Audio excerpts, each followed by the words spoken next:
Tinha testado isso aqui antes e tinha ido rapidinho. Vamos ver se agora vai demorar também igual da outra vez.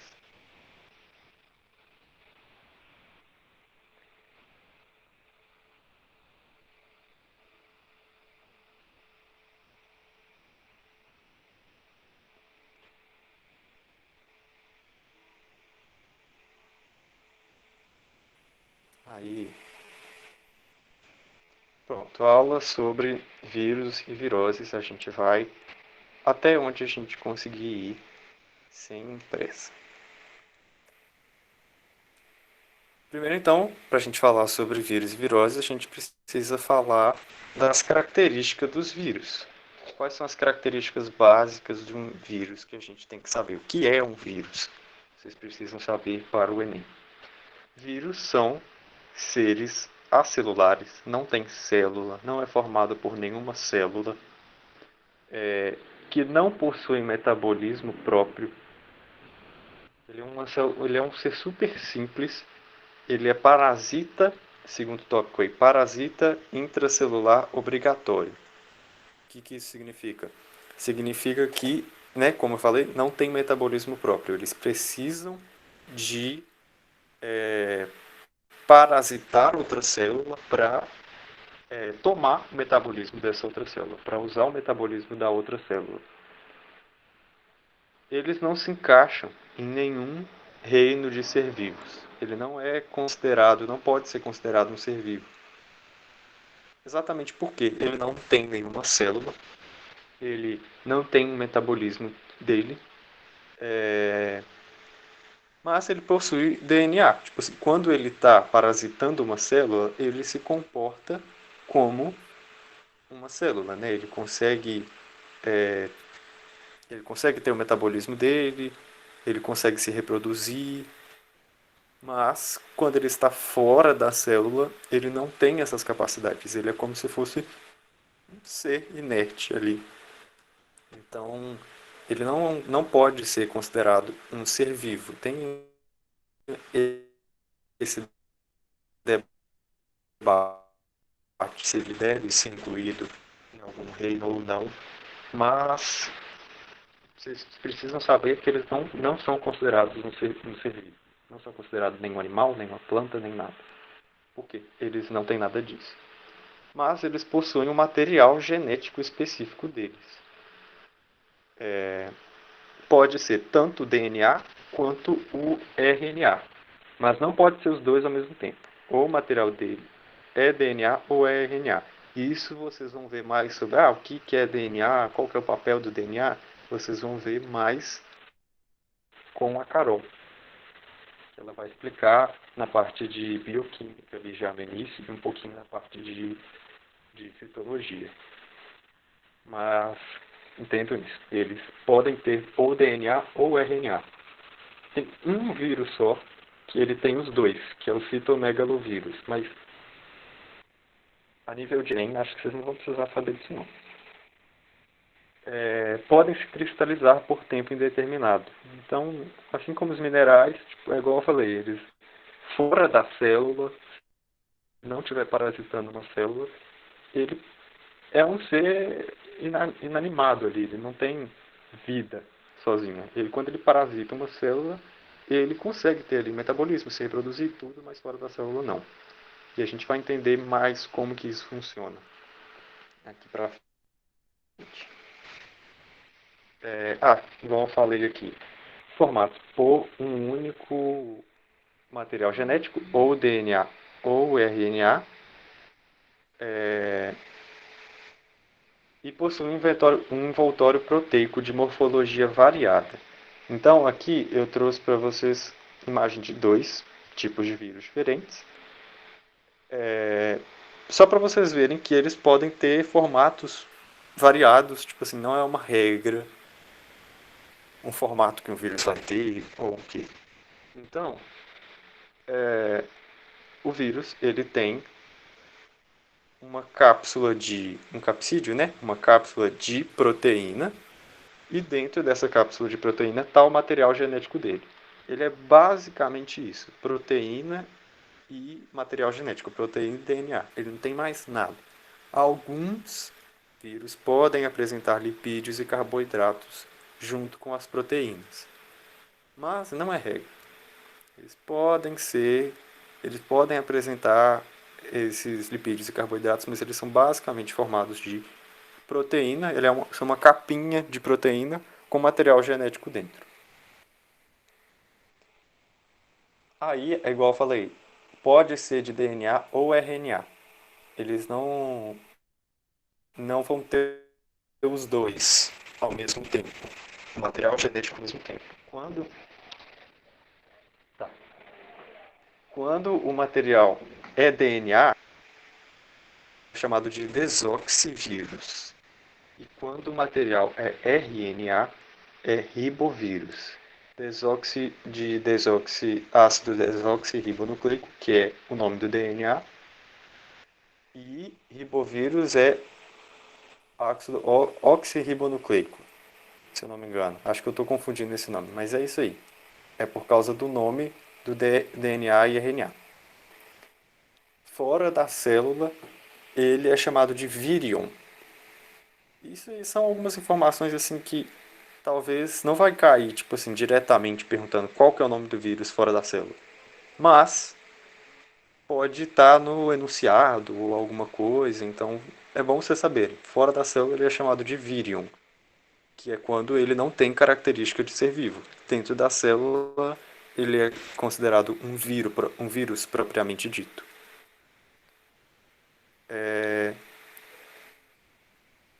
Vou pular esse tópico aqui e eu vou passar para a virulência.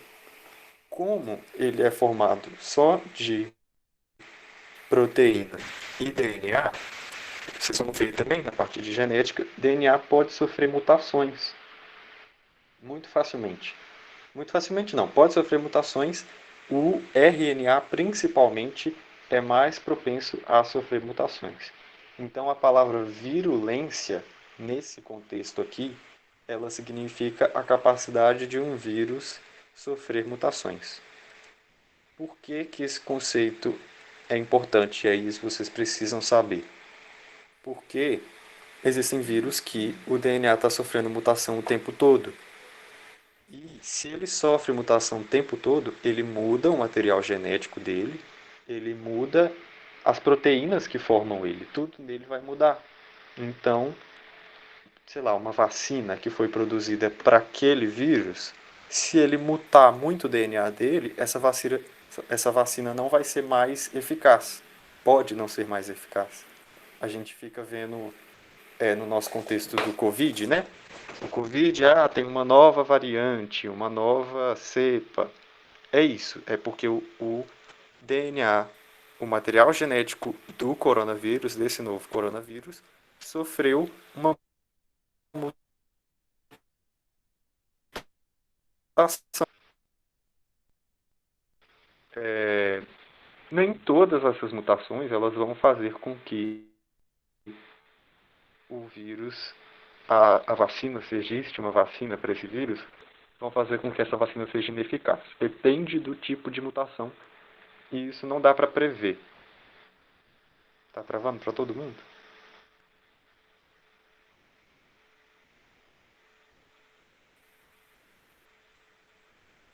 Ô, meu pai, mas travou tipo muito, muito? Ou vocês conseguiram?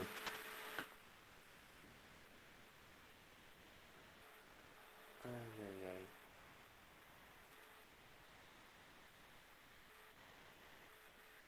Eu vou tentar ver se agora melhorou. Tipo, se assim tá melhor, se tá dando para entender, sem cortar. Melhorou? Então tá bom.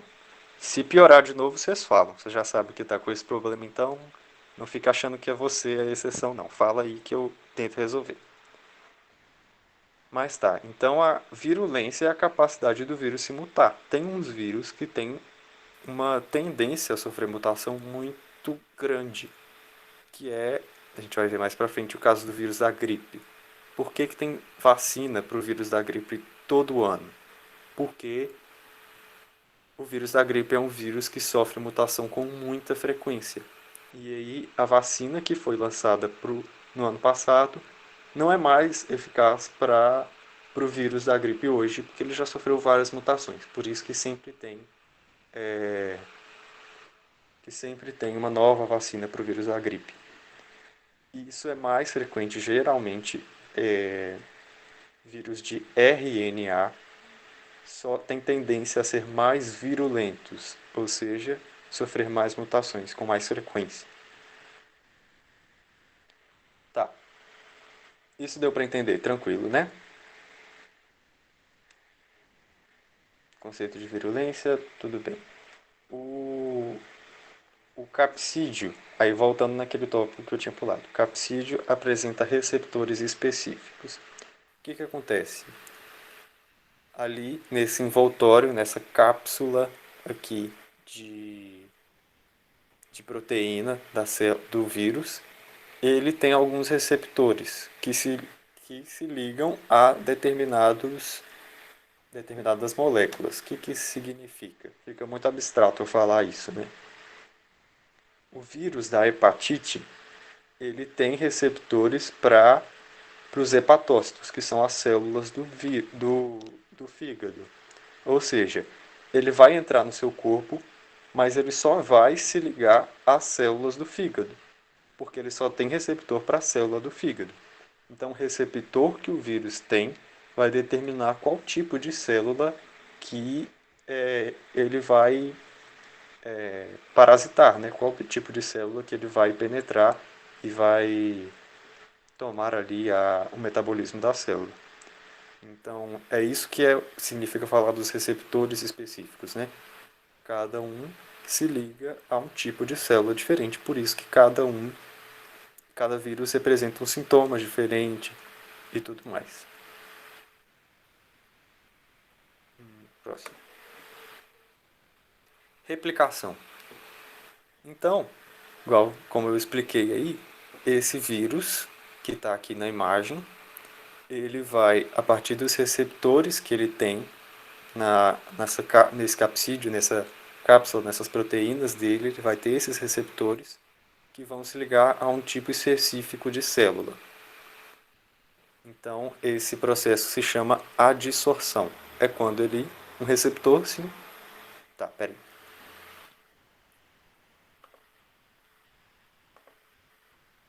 Pronto.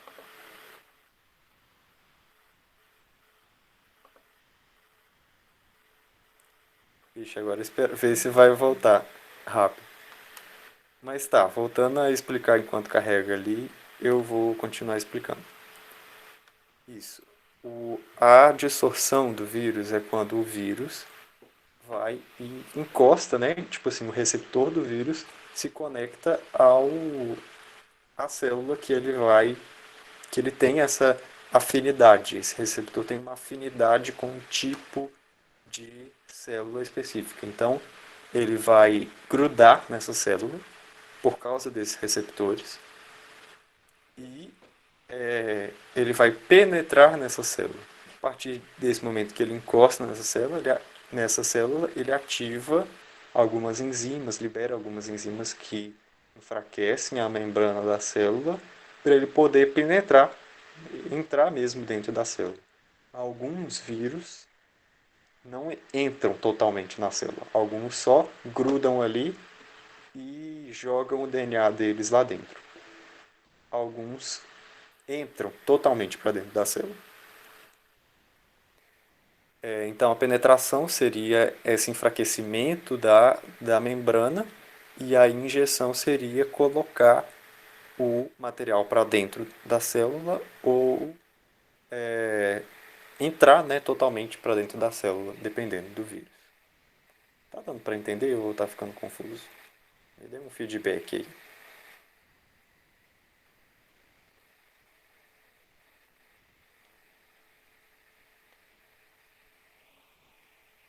Aí só uma pessoa respondeu, eu vou entender isso como um não, não tá dando para entender.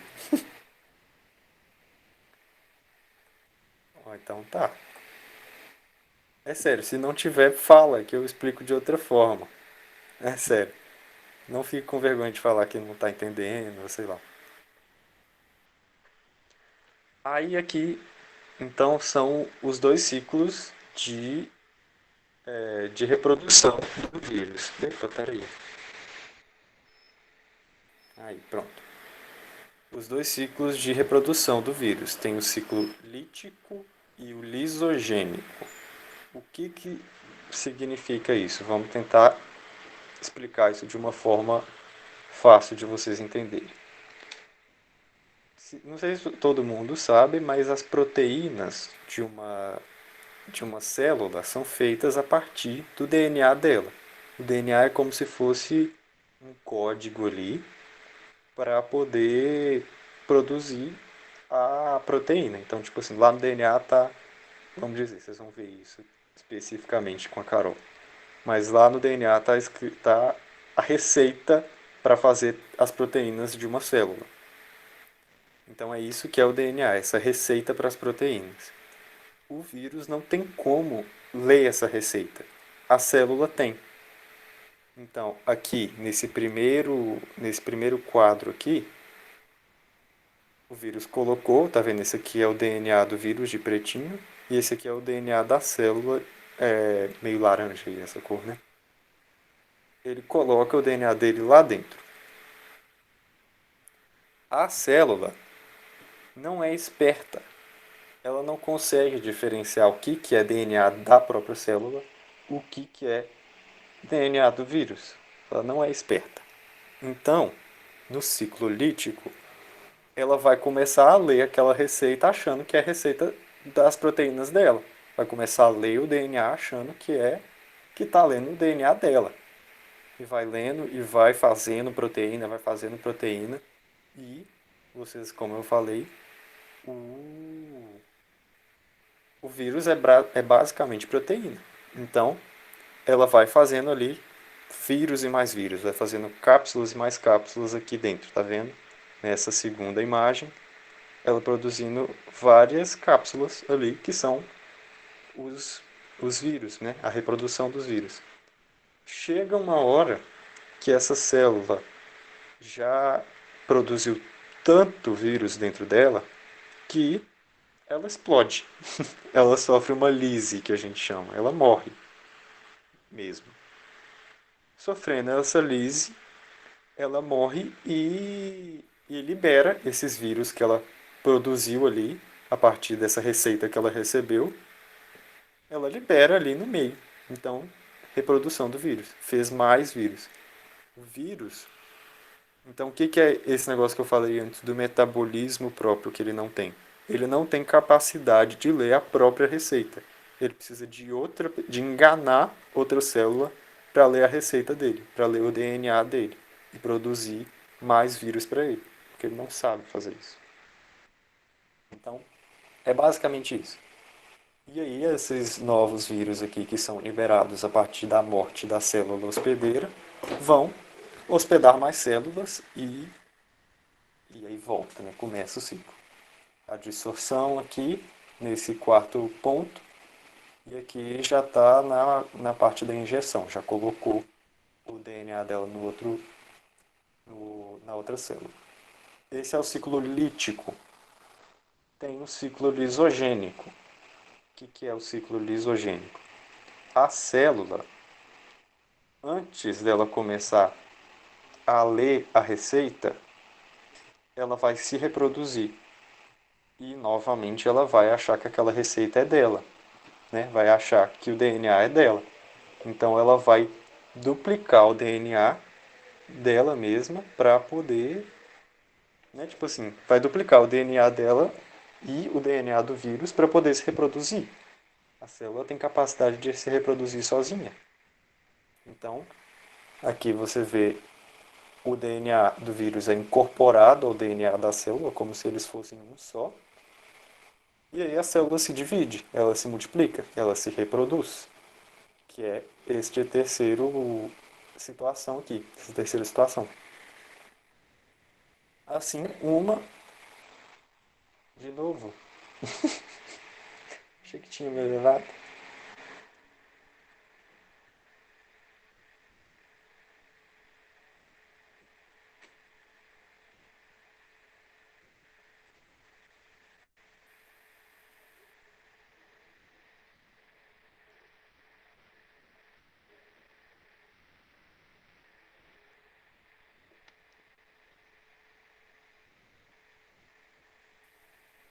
Olha, então tá.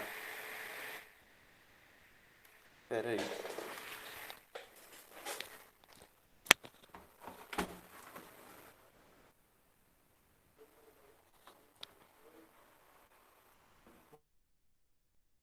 Do jeito que tava, então. Porque se eu abrir a porta aqui, vai atrapalhar, porque tem gente na sala vendo TV. Vou continuar desse jeito, já que tem gente falando que tá bom, tem gente falando que não tá. Aí qualquer coisa, se vocês perderem algum conteúdo, me chama, me fala. Depois que eu explico. Talvez também na gravação não vai ficar travado, eu espero. Então, dê para vocês pegarem depois facilmente. Mas então tá.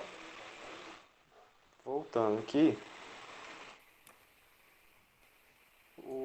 a bactéria ou a célula que foi contaminada por esse vírus vai se reproduzir, vai formar duas delas, e aí a partir daquilo ali ela vai começar o processo do ciclo lítico de novo. Ou seja, vai começar a ler a receita, vai começar a ler o DNA e a produzir mais vírus. Então é isso. Basicamente a diferença é que o do ciclo lítico é isso. Tenta sair e entrar de novo, ou tenta chegar mais perto do modem, da internet, para ver se melhora. Então, no ciclo lítico, o... a célula vai simplesmente reproduzir os vírus para o vírus, né? Tipo assim, ela vai simplesmente reproduzir ali os vírus dentro dela até ela morrer. E no ciclo lisogênico, antes dela começar a reproduzir os vírus, né, a ler a receita, ela vai se multiplicar. E ela vai passar para as duas filhas dela o DNA do vírus também. Então aí vão ser duas células no final que vão estar infectadas por um mesmo vírus no ciclo lisogênico. Basicamente é isso.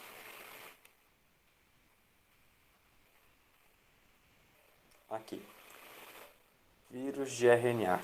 Esse ponto é um ponto importante para a gente poder entender umas viroses, especialmente a AIDS. Tá todo mundo ouvindo tranquilo agora, né? Tá. Especialmente a AIDS. A AIDS é um vírus de RNA. A gente vai falar mais sobre ela. Mas qual que é a particularidade dos vírus de RNA? Quando ele quando o vírus é de DNA, ele coloca o DNA dele dentro da célula e a partir daquele momento a célula já consegue ler o DNA dele. Ele não precisa de mais nada, a célula já tem capacidade total de ler ali. Quando o vírus é de RNA, ele precisa realizar transcriptase reversa. Isso é importante. Transcrição reversa, né? Transcriptase reversa é a enzima que vai fazer isso. Então, ó, para uma célula pegar um DNA e transformar ele em proteína, aqui embaixo,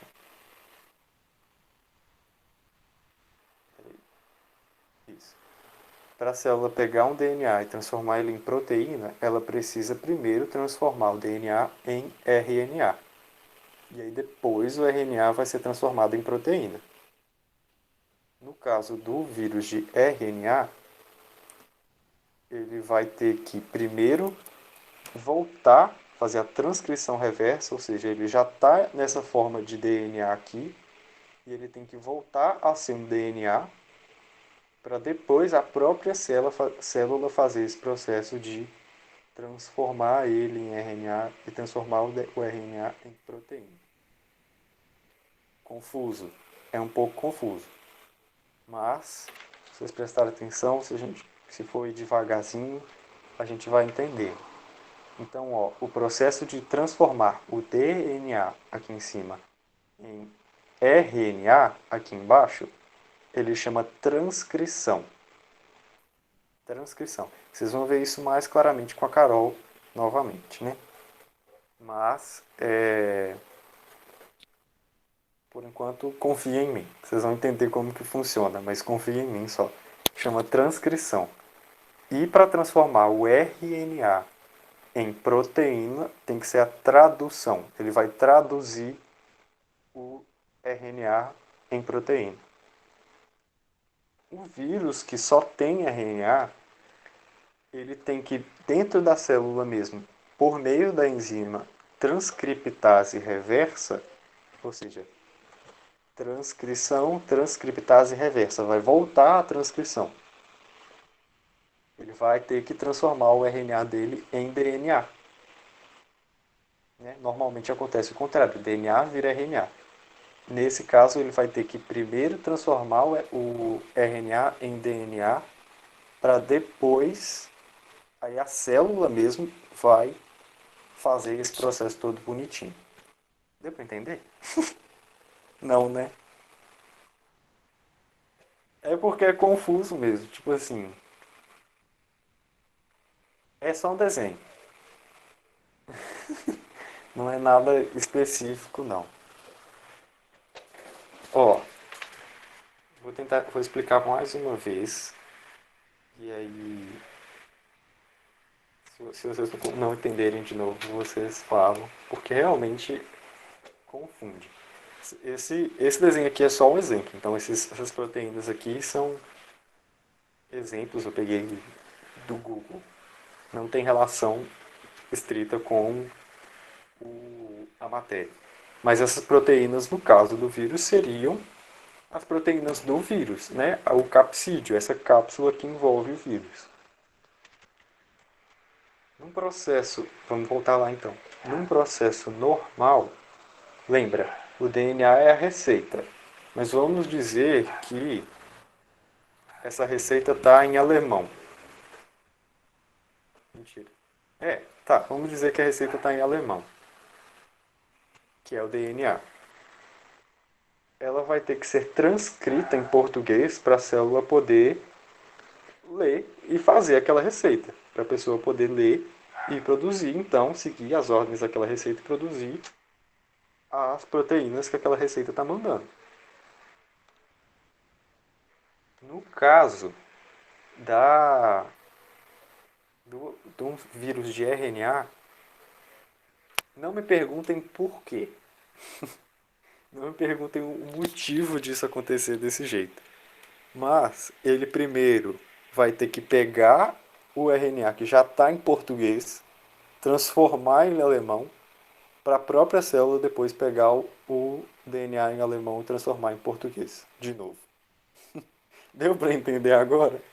Usei um exemplo meio aleatório, mas é tipo isso. Não faz muito sentido. Não tem, é meio desconexo, né? Tipo assim, a gente vê, vai pegar. Por que vai voltar pro DNA para depois transformar em RNA se ele quer mesmo em RNA? Não sei. Mas é isso que acontece. Isso é importante porque quem transforma o RNA em DNA, né, quem volta a esse processo, que não é normal numa célula, não é normal um RNA virar DNA numa célula. Essa proteína ela tem que vir já com o vírus, essa enzima, ela já tem que vir com o vírus. Ela chama transcriptase reversa. É tipo isso. Ela não confia no RNA da célula e transforma o RNA da célula em DNA antes de transformar em RNA de novo. Depois volta nisso. Quem não tiver entendido, eu vou tentar achar um texto e postar lá no Classroom para vocês lerem, até vocês entenderem, quem tiver ainda confuso.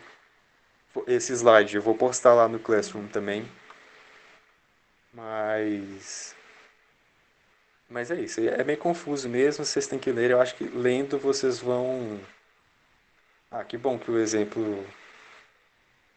A Carol vai explicar, mas tipo assim, ela não vai explicar a transcrição reversa. Ela vai só explicar o processo normal. Vai ter atividade, eu vou mandar tudo lá no Classroom. Eu só não mandei ainda porque eu tô atrasado, basicamente. Eu tive aula hoje e eu me embolei um pouco, mas eu vou postar um exercício, vários exercícios, né, uma lista de exercícios, vou postar esse slide, vou tentar arrumar então um texto sobre isso que eu expliquei aqui para vocês lerem e acho que talvez lendo vocês conseguem entender melhor.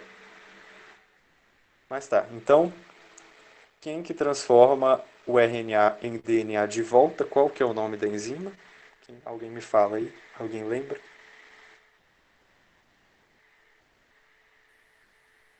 Ninguém lembra?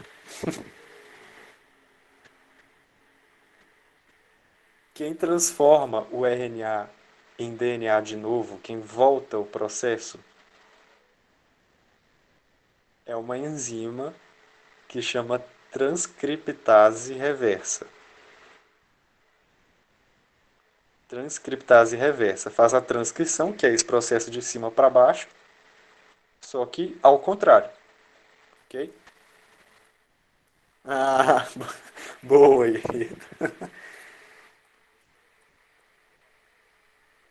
Vou tentar escrever aqui no chat. Ó,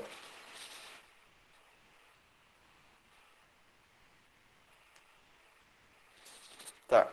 Isso é importante, tipo assim, provavelmente eles não vão te pedir no Enem isso aqui de jeito nenhum. Tipo assim, eu acho muito difícil eles pedirem isso porque realmente é algo confuso.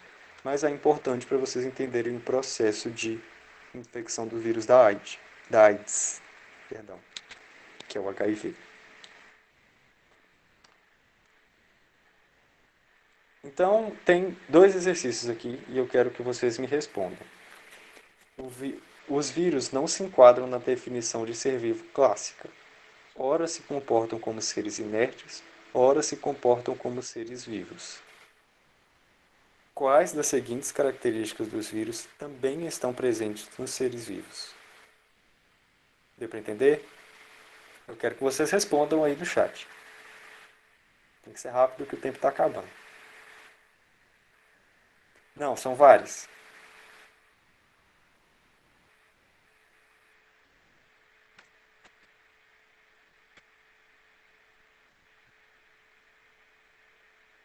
São três alternativas.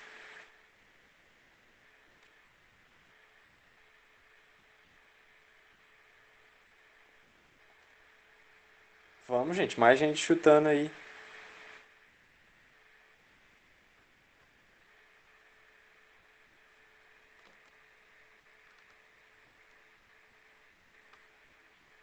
Acho que deu, né? 2, 4 e 5. Isso mesmo. Quem falou aí a Sabrina, a Eduarda, muita gente falou o 2 também. É isso mesmo. Que faz o que o vírus tem em comum com o ser vivo é possuir material genético, todo mundo tem DNA, capacidade de reprodução. Embora ele não se reproduza sozinho, ele tem capacidade de se reproduzir como todos os seres vivos normais, né?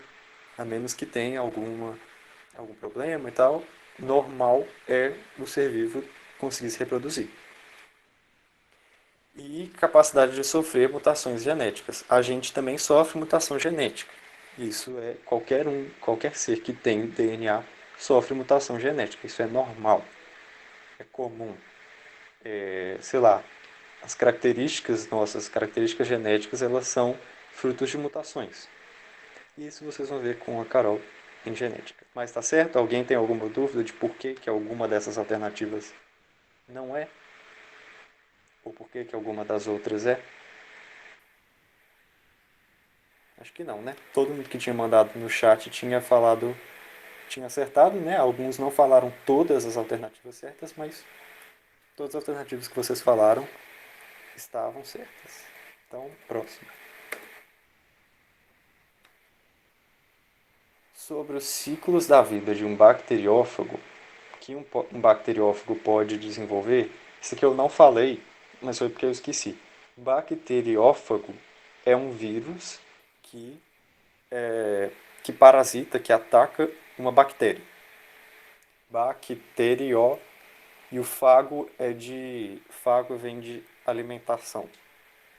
Então seria no sentido de que se alimenta de bactérias. Não é bem isso, né? A gente já viu ali como é que funciona, mas bacteriófago é um vírus que parasita bactérias. Sobre os ciclos de vida que um bacteriófago pode desenvolver, lítico e lisogênico, são feitas as seguintes alternativas. No ciclo lisogênico, a bactéria infectada não transmite o DNA do bacteriófago para suas descendentes. Isso é verdade? Falem aí, V ou F. Mandem no chat.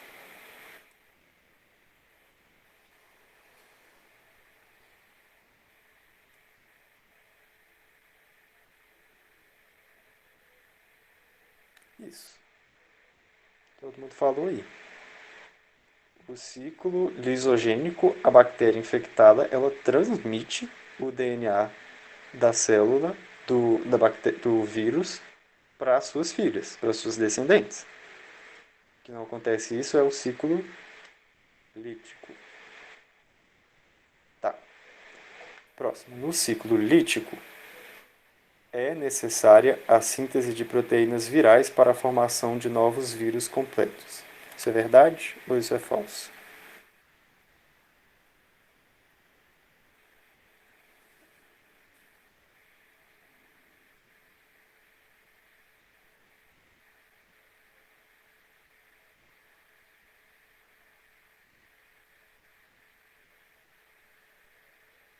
Verdade, né? É o que a gente viu lá. Daqui a pouco eu vou voltar no slide dos ciclos para a gente poder revisar isso. Nos ciclos é porque acho que pode ter uma confusão aí, porque quem já é mais sabido sabe que a palavra lise celular é quando a célula morre. Então faria sentido o ciclo lisogênico ser o ciclo que tem a reprodução e que a célula morre. Mas não é isso. É o contrário. Também não me pergunte por que o ciclo lisogênico é o ciclo que a célula se reproduz e não que a célula produz mais vírus. Mas é o contrário. Não confundam isso. É chato gravar esse nome, é o que costuma às vezes pegar, né? Qual que é qual ciclo. Eu acho que entender o ciclo é mais fácil. Saber qual que é o nome de cada ciclo é o mais difícil. Faz exercício, uma hora vocês vão gravar isso. No ciclo lítico e lisogênico, o bacteriófago se adere à superfície bacteriana antes de ser fagocitado. E aí?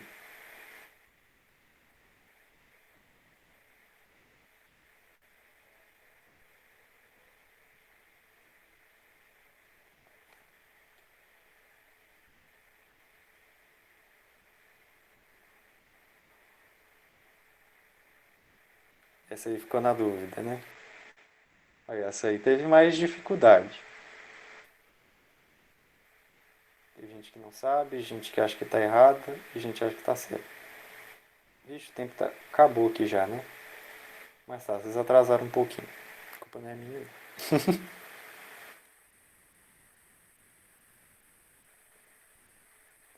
A alternativa certa é A1 e A3. Espera aí rapidinho. Vamos voltar lá no coisa.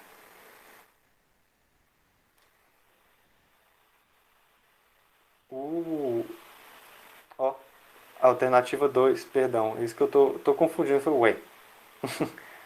Um tá certo, eu acho que eu coloquei isso errado, mas é isso mesmo. Só a 2 tá certo. As outras duas estão erradas. A1, eu acho que na hora eu já expliquei direito por que ela tá errada, né? E a 3, que foi o que vocês tiveram dúvida, tem um ponto que eu realmente não falei muito bem dele, mas é porque isso é detalhe do bacteriófago.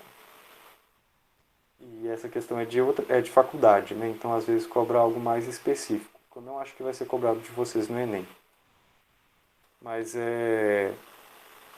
alguns, igual eu falei lá no início, alguns vírus eles são engolidos pelas células, outros eles só colocam o, o DNA deles lá dentro.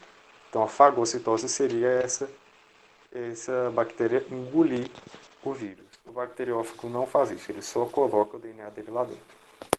Não tinha problema vocês errarem, né? Muita gente ficou confusa aí. Eu acho que ela é mais específica, não creio que ela vá cair assim no Enem, porque ela é específica de bacteriófago e a gente está vendo um contexto mais geral. Mas é isso. Desculpa, nem sei, acho que é o Gui, que é o próximo professor. Desculpa ter invadido a sua aula aí. Invadi um pouquinho aí, uns 3 minutos, foi mal, mas é isso aí. Eu vou disponibilizar os slides. O slide, vocês vão ver aqui, tem já as viroses. Mas aí se vocês quiserem dar uma olhadinha só para poder já chegar na próxima aula sem estar perdido, ótimo. Se não, não tem problema, eu vou explicar na próxima aula. Mas eu já vou disponibilizar ele lá, junto com uma lista de exercícios, tá bom? Gente, se ficou confuso, se eu parar de gravar, como é que para de gravar?